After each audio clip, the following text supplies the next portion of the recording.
kind of what we've seen happening with the used car retail market, because again, it seems a little bit uh, tilted from what we see maybe on the wholesale end. And I wanted to kind of go over, some of the metrics and headlines and things that we're seeing with our dealerships, and what's going on out there in the market. Now, I'm going to give you some insights. So I'm going to actually share my screen. You're going to see a bunch of reports and trending metrics and headlines again, just to kind of back up what we're seeing and feeling in the market. Now, again, we're dealing with hundreds of dealers all over the country doing thousands of price changes, retail price changes with these dealerships.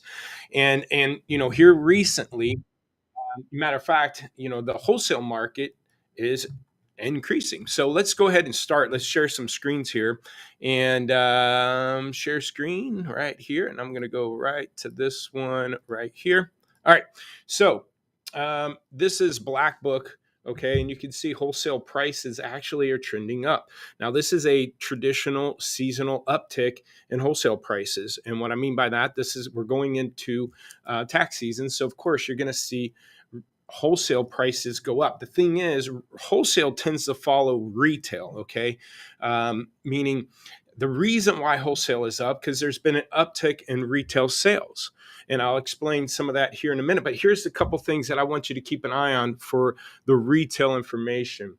One, I'm going to go into our tool, LotWalk. Now, one of the things that we do is track national and local listings for our dealerships and on new and used cars. Now, one, you can hear this is national new car listings. Now, Auto Trader, I can't really go to their site anymore and pull a total new car listings, but year over year, we've tracked this for 9+ years. They pretty much coincide with each other between Auto Trader and Cars.com. But if you look new cars, this time last year, new cars on Cars.com were 482,000, and now there's almost a million, like 932. So new cars have doubled in listings. Now, the other thing that's happened with used cars, you can see 1.4 million is down to 1.2 million roughly, but there's been an 18% drop in used car listings on nationally. Now, going back to this Black Book report, this kind of validated this a little bit. You can see here used retail listing volume. 2023 is these gray little dots. It's following 2021. Now, notice 2021 really had a big drop off, but 2022 came back and the listings increased. And that's what we were talking about last year with dealers when they're saying, hey, there's a shortage of cars. Well, we didn't see that in our metrics. Year over year, used car listings were the same. Now we're seeing a little bit of a drop off. But here's the biggest thing. If you look at right now, the average age of these used cars is estimated around 50 days, the days to turn.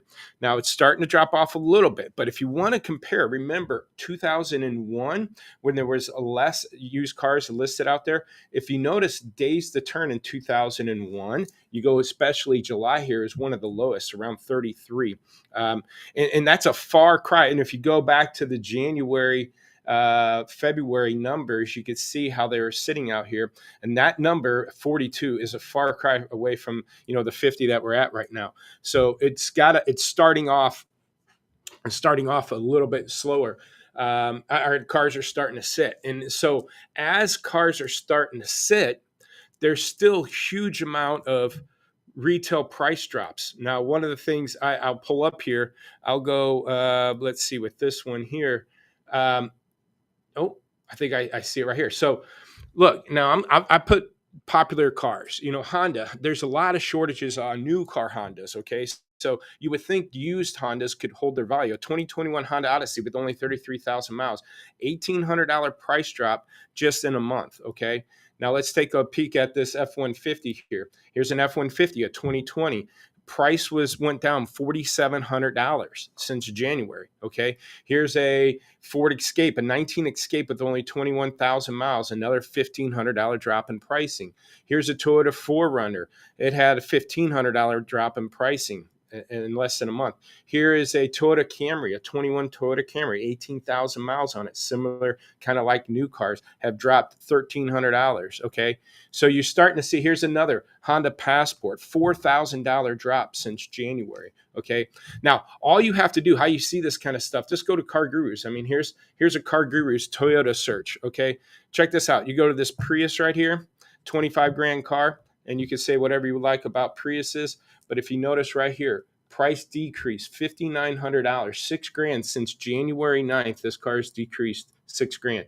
Now I know that a lot of that could be done due to the Tesla drop. Now you take other cars here. I mean, there's several cars here that you could take and peek at that have the same kind of drop in value and pricing. Okay, here's a car, $1,300 drop. Okay, so what we're seeing is retail prices are dropping because a lot of dealers were on these cars from previous months where they paid a lot of money on it. So let's then talk about the shopper index. And here's another reason why you need to be cautious on your retail pricing.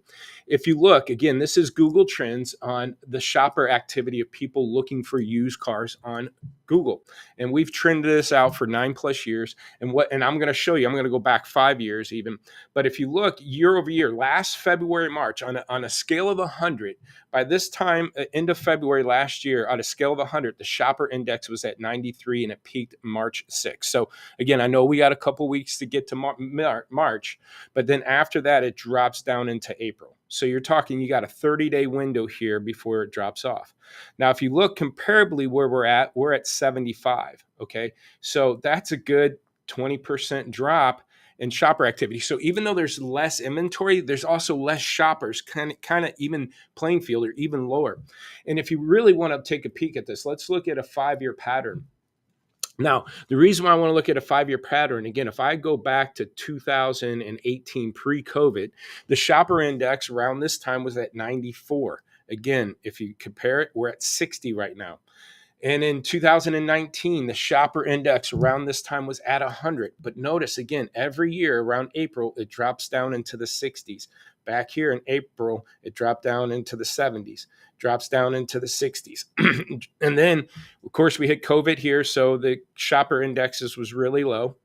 And every February, March, now in 2021, it was a March uptick. It was a late March uptick because of the tax season was delayed due to COVID, IRS and everything delayed returns. So we had a late tax season. But if you notice, again, by April, it's down and it drops all the way down through December. Now, this time last year, if you looked every year, and I can go back 14 years if you really need me to, but if you look, February and March was every year was that uptick in shopper activity, and it hit 99 to 100, 95 to 100 shopper index. March 2021, 96. Guess where last March was? 77. So last March was down 15 to 20% to the previous. So last tax season was pretty crappy. And we're already starting lower now than the previous tax season. Okay. Do you get that? And even last year, a lot of insiders were saying it's going to be the best tax season ever. There's a highest of return. People are going to get more money back and we're going to have a boom tax season. And that didn't happen. And we're already lower than last tax season. You throw that in with the mix of not only these price drops you're seeing headlines like this. Walmart warns that shoppers are feeling the squeeze of higher prices. This is a headline from today. Okay. They said the strong sales profits last quarter said times will be tougher this year. Okay. Consumers were going to be pulled back as they feel the squeeze from relentless raising prices of everyday goods. Okay. Now you go even a little bit further down here, and they said the similar story at Home Depot, which said their profits would be slimmer this year. Okay. Because again, people are starting to feel the pinch. Home prices. This is where a lot of people might, if income and inflation's hitting, people might want to refinance their house to get some money out of it to survive or to buy a car or pay for things. Now, housing is falling. Plus, you throw in interest rates. Okay, interest rates are higher, and then the values are dropping. So the pushback of being able to refinance your house or even buy a house is the market's decreasing there. Okay. And the slowest level since October 2010. Okay, we went through the recession 08, 09, and coming out of it in 10, and you can see we're already, and this is housing going back to then. And then you going back here to auto loan delinquencies are on the rise. Here's what we do for struggling with payments. So share borrowers who are 60 or more days behind on their auto loan payment was 27% higher in December than a year earlier. And even this headline here, where this is Cox talking about that same thing.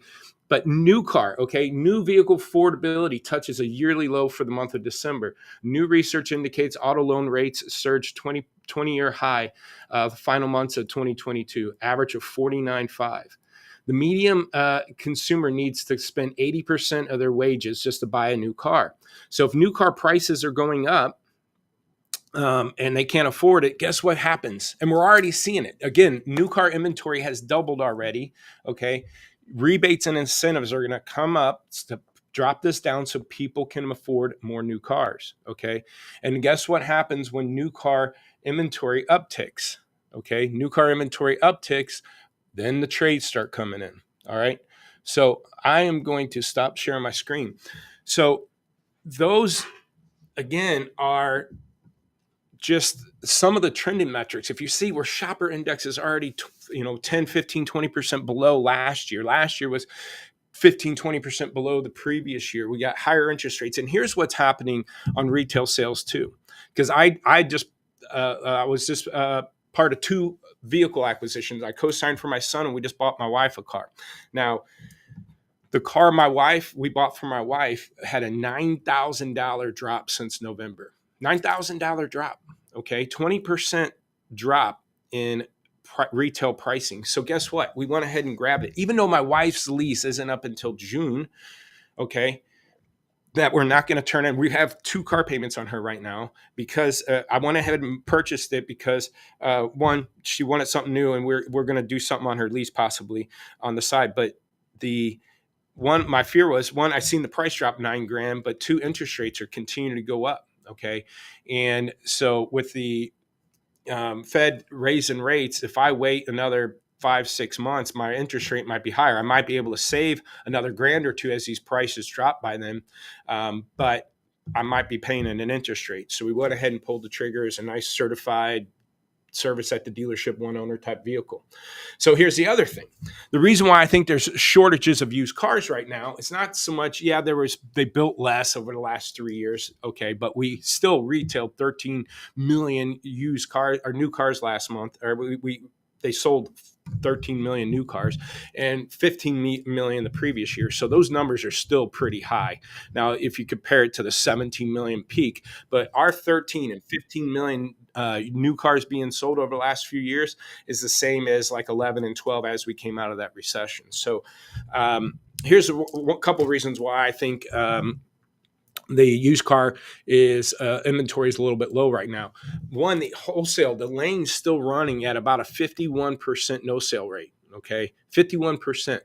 And here to validate that, I'm going to go back to share my screen over here. I forgot to share that. Let's go back into this market insight here. Right here, estimated average weekly sale rate was 49% last week. Okay, so if cars are not being wholesaled because they have the floor still, right? The banks and everything, these delinquencies and stuff that, people are getting behind on their vehicles. I'm hearing from dealers that they have customers who actually buy a car and then they're buying a cheap car and then they're letting letting the other car get repoed. So they can't trade in the car they bought because they're too buried in them. And so they're just buying a second car and then letting the other one go. And by the time they need a new car payment, hopefully their credit will be reestablished. But anyways, used car retail prices are still very low. So as you're at the lane paying top money for it, the only way you're going to be able to get top money for it on the retail end is wait for these cars that are getting price dropped. Okay. Wait until those cars are gone. But remember, we only have about a 30 to 45 day window here between now and about mid-April. In mid-April, the activity starts dropping off another 20, 25% after the tax season bubble hits. So that car you're buying today will be 45, 50 days old in June. And guess what? You become the age car and now you're dropping your price. Okay. So there's this false inflation of wholesale values. It's not false. It's true, right? Wholesale values going up, but dealers are dumping all these aged cars and they're going back and trying to buy some, but yet there's still a 51% no sale rate. So let's wait for those cars to hit. Here's another reason where there's a shortage of cars. Going back to my wife's lease, it's a Volvo. Now I can't turn her lease in. I typically could trade it in somewhere, and I could have traded it in and probably made a little money, broke even on my trade-in value. But they won't let me trade it in unless I bought a new Volvo or a certified Volvo. I can't even sell it to the Volvo dealer and say, here, you know what? Would you just take it and buy it from me? I can't even do that. It has to be traded, or I could buy it. Again, that's an option. I could buy the car and then I could do whatever I want with it at that point in time. I'll have to pay taxes, get the title, and then I can maybe resell it and make some money off of it, right? So that's a possibility for us. But the only way I could get rid of my wife's car was to either go buy a new Volvo or certified Volvo. Now think about the people that are being pinched with interest rates and higher payments at Walmart costs and everything else. They're going, hey, I can't afford a new Volvo. A leasing one, even a certified's too high. I'm just going to have to wait until this lease is up, turn it in, and then get something. So my wife's car has to sit till June, and then we could give them the keys. And I don't understand why they don't want the keys right now, but that's the only option I have. Buy it or wait till June and give them the keys, okay? Because I already replaced her car, all right? So I think there's a lot, you're getting that July, August, summer sales events, the summer leasing. There's a lot of cars on these lease returns that are waiting to come back into the market that they can't come back into the market yet too. So that's going to be an influx. So yes, tax season is going to bring more shoppers to your lot. It seems like an urgency, a percentage sold. A lot of our dealerships, the amount of inventory they're selling, they'll carry 100, selling 120. And I think it's, again, they have less inventory and there is a market out there and they're buying them. But it's also due to a lot of times they're dropping these prices. So keep an eye on that. Just because wholesale's high, it's high because, again, over the last month, dealers have been blowing out these aged cars. They're trying to replace them, and it's driving up, with especially these no sales, it's driving up the values. Wait till the no sales hit, then see if wholesale is still higher or not. And okay, so once this floods out or pans out, and I think by May or June, you're going to see the bottom of the market start hitting on these used cars. By the time the dealers get through April and a breather and then realize May is pretty bad, if it may be bad, because I think anybody coming to the market, there is a pent-up demand, but they're coming in on new cars probably with good incentives, better interest rates. They're going to trade in their car that they've been keeping a little bit too long and finally get that new car because new car inventory is there, rebates a hit.